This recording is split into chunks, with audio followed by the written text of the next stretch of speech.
अस्सलाम वालेकुम, मैं हूं दिल इम्तियाज़ और आप देख रहे हैं तख्तियाँ ऑनलाइन। लर्निंग साइंस की इस किस्त में आज जो हम लर्निंग टेक्निक डिस्कस करने जा रहे हैं वो बहुत ज़्यादा नई टेक्निक है, जदीद टेक्निक है और बहुत ज़्यादा कम इस्तेमाल होती है। हमारी किताबों में उसका जिक्र नहीं है, इवन हमारे पढ़ाने के तरीकों में भी उसका जिक्र नहीं है। इस टेक्निक को इंटरलीव्ड लर्निंग कहते हैं, इंटरलीव्ड प्रैक्टिस कहते हैं।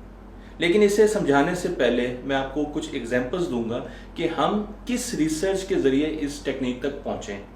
तो सबसे पहले एक स्टडी का हवाला दूंगा जो कि बेसबॉल पर की गई, क्योंकि हमारे मुल्क में ज़्यादा क्रिकेट खेली जाती है और लोग क्रिकेट को ज़्यादा जानते हैं, इसलिए मैं क्रिकेट में इस स्टडी को लेके आऊँगा आपको समझाने के लिए। तो हम अज्यूम करते हैं कि एक बैट्समैन है जिसने 45 गेंदें खेलनी है, तो हम दो किस्म के ग्रुप्स बना देते हैं, ग्रुप ए और ग्रुप बी।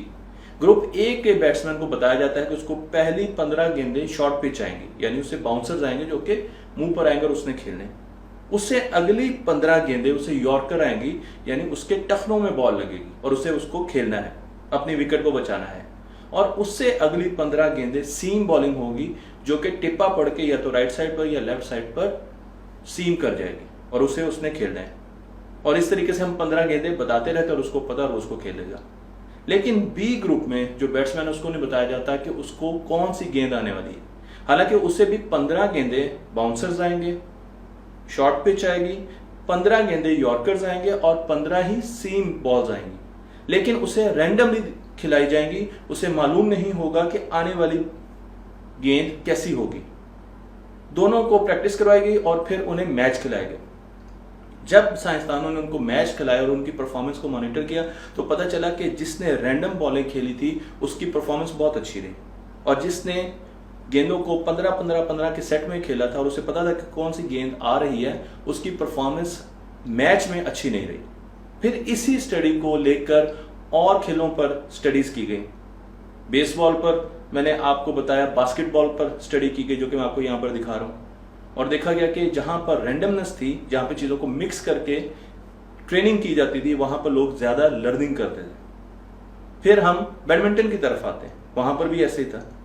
स्पोर्ट्स में इस बात को साबित कर दिया गया कि अगर आप सरप्राइज का एलिमेंट रखेंगे, चीजों को मिक्स करके लोगों को प्रैक्टिस करवाएंगे, नई नई चीजों की प्रैक्टिस करवाएंगे, और किसी भी बैट्समैन को या किसी प्लेयर को पता नहीं है कि किस सिनेरियो को उसको सामना करना पड़ेगा, उसकी लर्निंग ज्यादा होगी। फिर कुछ साइंसदानों ने सोचा कि क्यों ना इसे एजुकेशन में भी इस्तेमाल किया जाए, इस टेक्निक को देखा जाए, जिसे इंटरलीव्ड प्रैक्टिस कहते हैं। और उसके लिए सबसे पहले जो बहुत अच्छी स्टडी, बड़ी स्टडी हुई, वो की डॉक्टर डग रॉरर ने, जो प्रोफेसर हैं department of psychology university of Florida में। और उन्होंने 7th क्लास का इंतखाब किया। 7th क्लास के उन्होंने 9 सेक्शंस दिए और उन 9 सेक्शंस को 3 महीने पढ़ाया। उनमें से कुछ सेक्शंस को रैंडमली पढ़ाया, कभी उन्हें ट्रिग्नोमेट्री शुरू करवा दी, कभी अरिथमेटिक करवा दिया, कभी उन्हें अलजबरा करवा दिया, लेकिन मिक्स करके पढ़ाया।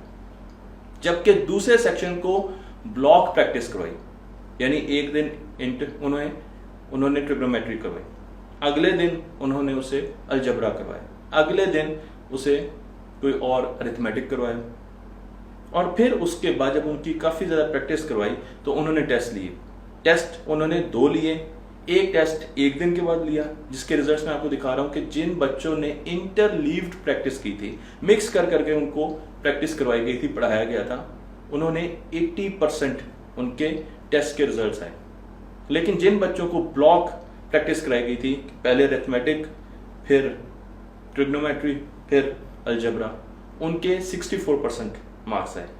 और फिर उसके बाद 1 महीने के बाद दोबारा उनके टेस्ट हुए, और जब 1 महीने के बाद दोबारा टेस्ट लिए गए तो जो बच्चों ने इंटरलीविंग का इस्तेमाल करते हुए प्रैक्टिस की थी, उनके 74% मार्क्स आए।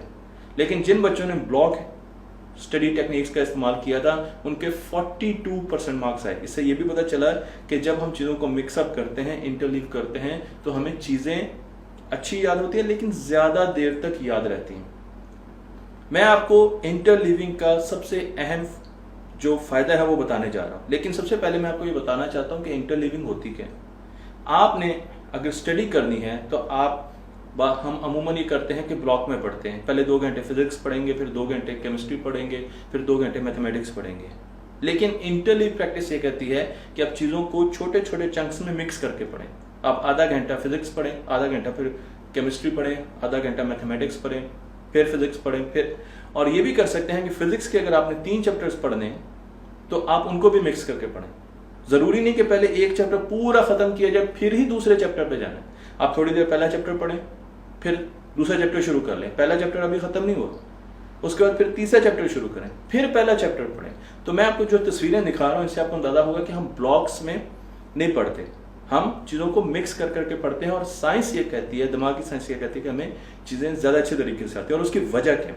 उसकी वजह ये है, मैं आपको एक छोटी सी एग्जांपल से बताता हूँ कि सपोज मैं आपसे सवाल पूछता हूँ, एक बच्चे से सवाल पूछता हूँ कि अगर एक बच्चा 100 फीट यहाँ से शुरू होकर इस तरफ को मूव करता है और फिर वो 100 फीट इस तरफ को चला जाता है, तो अब फाइनल डेस्टिनेशन जो कि ये जगह है, यहाँ से ओरिजिन तक उसका कितना फासला होगा? ये फासला कितना है? जब आप बच्चे से ऐसा रैंडम सवाल पूछेंगे तो जो सबसे पहले काम उसने करना है, उसने मेथड को सिलेक्ट करना है कि किस मेथड से इस क्वेश्चन को सॉल्व करना है। उसने सोचना है कि क्या ये बायो का क्वेश्चन है, क्या केमिस्ट्री का है, क्या मैथमेटिक्स का है। ठीक है जी, मैथमेटिक्स का। अब मैथमेटिक्स में अरिथमेटिक का है, ये अलजबरा का क्वेश्चन है, ट्रिग्नोमेट्री का है। ट्रिग्नोमेट्री में किस चीज का क्वेश्चन है, कौन सी चीज यूज करनी है। अब उसे पता चलेगा ये तो ट्रायंगल है और राइट ट्रायंगल है, तो मुझे पाइथागोरस थ्योरम लगाना है और फिर उससे कैलकुलेशंस करके रिजल्ट निकाल देगा। तो हम क्या करते हैं, हम बिल्कुल उल्टा पढ़ाते हैं। हम बच्चे को पहले पाइथागोरस थ्योरम का चैप्टर पढ़ाएंगे और उसको फिर 20-30 सवाल दे देंगे। अब उसने मेथड तो सिलेक्ट करना ही नहीं है, उसे तो आपने मेथड बता दिया कि पाइथागोरस थ्योरम लगाना है और वो अगले 20 सवालों पर उसकी एप्लीकेशन लगाकर उसको सॉल्व कर देगा। तो जब ये बच्चे रियल एग्जाम्स में जाएंगे तो इन्हें प्रॉब्लम होगी, क्योंकि मेथड सिलेक्शन आपने नहीं इनको बताई। मेथड सिलेक्शन इसलिए भी जरूरी है कि जब साइंसदान काम करते हैं, मतलब मैं न्यूटन की बात करता हूं, तो न्यूटन ने जब ग्रेविटी को बयान करना था तो न्यूटन के पास मेथड नहीं था। उसे पता था कि सेब जमीन पर गिरता है, चांद जमीन के गिर्द घूमता है, कॉमेट सूरज के गिर्द घूमते हैं, लेकिन उसके पास मेथड नहीं था। और सबसे पहले उसने मेथड बनाया और वो मेथड आया हमारे सामने कैलकुलस की शक्ल में। उसने एक नई मैथमेटिक्स की ब्रांच बनाई जिससे रेट ऑफ चेंज यानी बदलती हुई चीजों को बयान किया जा सकता था। और फिर उसने ग्रेविटी के फॉर्मूले और ग्रेविटी के बारे में हमें बताया। साइंसदान पहले मेथड बनाते हैं, प्रॉब्लम देखते हैं और फिर मेथड सिलेक्ट करते हैं, बनाते हैं कि कौन सा मेथड यूज करना है। लेकिन हम जब बच्चों को बुक्स पढ़ाते हैं तो हम उनको पहले मेथड बता देते हैं और फिर आगे एप्लीकेशंस दे देते हैं। तो इस वजह से जब आप बच्चे को मेथड बताते नहीं है, न्यूरोसाइंस ये कहती है, तो बच्चा जब मिक्स करके चीजें पढ़ता है तो वो अपनी जो लॉन्ग टर्म मेमोरी है उससे चीजें रिट्रीव करता है। मतलब आपने उसको एक जेनेटिक्स का सवाल दिया, अब उसके पास डेटा पड़ा, उसने लॉन्ग टर्म मेमोरी में वो डेटा स्टोर किया था, वो निकाला और सॉल्व किया। उसके बाद फौरन आपने ट्रिग्नोमेट्री का क्वेश्चन डाल दिया। अब फिर उसने लॉन्ग टर्म मेमोरी में वो डेटा स्टोर था, वो डेटा रिकॉल किया, रिट्रीव किया और उस क्वेश्चन को सॉल्व किया। अब आपने उसे हाइड्रोलिसिस का सवाल दे दिया, केमिस्ट्री का। लेकिन जब आप उसे ब्लॉक प्रैक्टिस करवाते हैं, मसलन आपने पाइथागोरस थ्योरम पढ़ाया और 15 सवाल उसके पाइथागोरस के उसे दे दिए, तो जो उसका डेटा है वो उसकी शॉर्ट टर्म मेमोरी में रहता है और वो वहीं से कैलकुलेशंस करके प्रोसेस करके आपको क्वेश्चन देता है। तो जो उसका डेटा है वो लॉन्ग टर्म मेमोरी में नहीं जाता, और जब डेटा लॉन्ग टर्म मेमोरी में नहीं जाता तो आपके कनेक्शंस नहीं बनते, आपको चीज़ें याद नहीं होती।